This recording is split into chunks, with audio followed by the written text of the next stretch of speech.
नमस्कार, मैं सचिन स्वागत करता हूं आप सबका आपके अपने YouTube चैनल कानून का ज्ञान पर। आज का हमारा विषय है जो हम चेक के ऊपर दो क्रॉस की लाइन लगाते हैं जिसे क्रॉस चेक भी कहते हैं, उसी से रिगार्डिंग आज की हमारी वीडियो रहेगी। अगर आपने अभी तक चैनल को सब्सक्राइब नहीं किया है तो चैनल को सब्सक्राइब कर लीजिए। अगर आप इस वीडियो को फेसबुक पर देख रहे हैं तो हमारे पेज को ज़रूर लाइक कीजिएगा और फॉलो कीजिएगा। तो आइए शुरू करते हैं। तो मैम, ओपन और क्रॉस चेक में क्या डिफरेंस होता है? देखो, चेक दो टाइप के होते हैं, एक होता है ओपन चेक और दूसरा होता है क्रॉस चेक। क्रॉस चेक हमेशा बेटर होता है क्योंकि उसमें आपकी पेमेंट की सिक्योरिटी है। क्रॉसिंग का मतलब ये है कि वो उस चेक की जो पेमेंट है वो किसी पर्टिकुलर अकाउंट में ही क्रेडिट होगी। यूजुअली जो हम क्रॉस करते हैं वो इसीलिए करते हैं ताकि उस ट्रांजैक्शन को ट्रेस करना आसान हो और वो किसी अकाउंट में ही क्रेडिट हो। ओपन चेक का मतलब है कि जिसको हम अक्रॉस द काउंटर भी पेमेंट लिया जा सकता है, जिसका just like a cash cheque, bearer उसको लेकर काउंटर पर प्रेजेंट करेगा और उसको पेमेंट मिल जाएगा, वो एक ओपन चेक है। क्रॉस चेक की कभी भी अक्रॉस द काउंटर पेमेंट नहीं हो सकती। Ma'am, special crossing of cheque उसको क्यों करते हैं, किस लिए किया जाता है, क्या होता है कंसेप्ट? देखो, क्रॉसिंग का मतलब है कि आपने दो लाइंस लगानी है। वो यूजुअली जो इंडियन सिस्टम है उसमें हम चेक के टॉप साइड में लगाते हैं।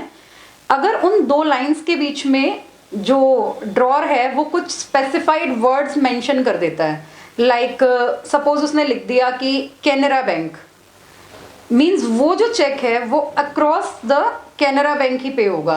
मीन्स जिस भी पेई को वो देना है उसने उस पेई का अकाउंट कैनरा बैंक में होना चाहिए। अगर किसी और बैंक में होगा तो नहीं तो होगा। वो पे नहीं होगा।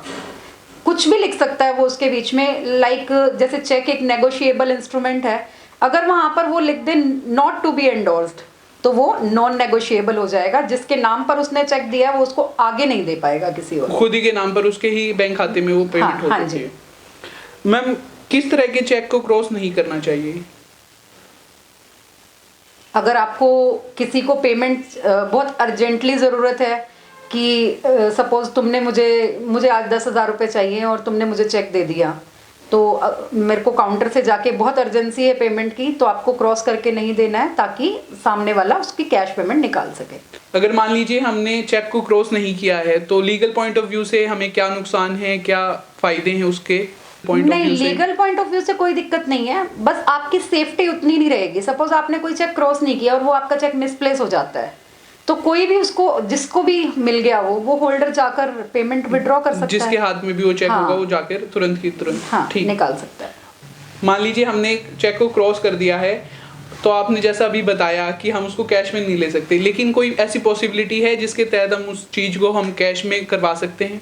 अगर उसकी क्रॉसिंग को आपको कैंसिल करना पड़ेगा, पहले उस क्रॉसिंग को कैंसिल कर लीजिए, जो ड्रॉर है वो उसको ऑथेंटिकेट कर दे तो आप उसको कैश में पेमेंट ले सकते हैं। जनरली ऐसा नहीं करना चाहिए क्योंकि अभी चेक्स पर कटिंग अलाउड नहीं है। तो जो कटिंग वाले चेक होते हैं उसमें अक्रॉस द काउंटर उसको लौटाया भी जा सकता है कि आप फ्रेश चेक लेके आइए। बैंक रिफ्यूज कर सकता है कि हम इसकी कैश में पेमेंट नहीं करेंगे। हाँ जी। और मैं मान लीजिए हमने क्रॉस किया था, उसके बाद हमने कट करके सिग्नेचर्स करवा दिए हैं और अब भी मान लीजिए हम उसको बैंक में कहते कि इसको अमाउंट में ही ट्रांजैक्शन हमारे अकाउंट में ही डाल दीजिए पैसे, तो वो अलाउड होगा या नहीं होगा क्रॉस होने के बाद? आपने पहले उसको क्रॉस किया, फिर उस क्रॉसिंग को कैंसिल कर दिया और फर्दर क्रॉस करोगे, देखो 3 बार कटिंग हो गई उस चेक पर, तो यूजुअली कटिंग चेक की पेमेंट नहीं होती है, वो क्लियरिंग में भी रिटर्न्स ही होते हैं। हमने जाना आज चेक क्रॉस क्यों किया जाता है, उसके रिगार्डिंग लीगल पॉइंट्स, अगर हम चेक क्रॉस नहीं करेंगे तो क्या होगा, उसके लीगल इफेक्ट्स, हमारे लिए एडवांटेजेस। इसके लिए हम बहुत बहुत धन्यवाद करना चाहेंगे श्रीमती गगन जी का, जिन्होंने हमारे लिए इस कंसेप्ट को समझाने के लिए समय निकाला। आप भी इसी तरह की वीडियो को देखने के लिए हमारे फेसबुक पेज को फॉलो करें, यूट्यूब चैनल को सब्सक्राइब करें और वीडियो को लाइक करें और शेयर ज़रूर करें। कमेंट में अगर आपकी कोई भी क्वेरी है इस चीज़ से रिलेटेड, हमें क्वेरी में कमेंट सेक्शन में ज़रूर बताएं और बेल आइकन को ज़रूर प्रेस कर दें ताकि आने वाली वीडियोस का आपको जल्दी से जल्दी पता लग सके। धन्यवाद।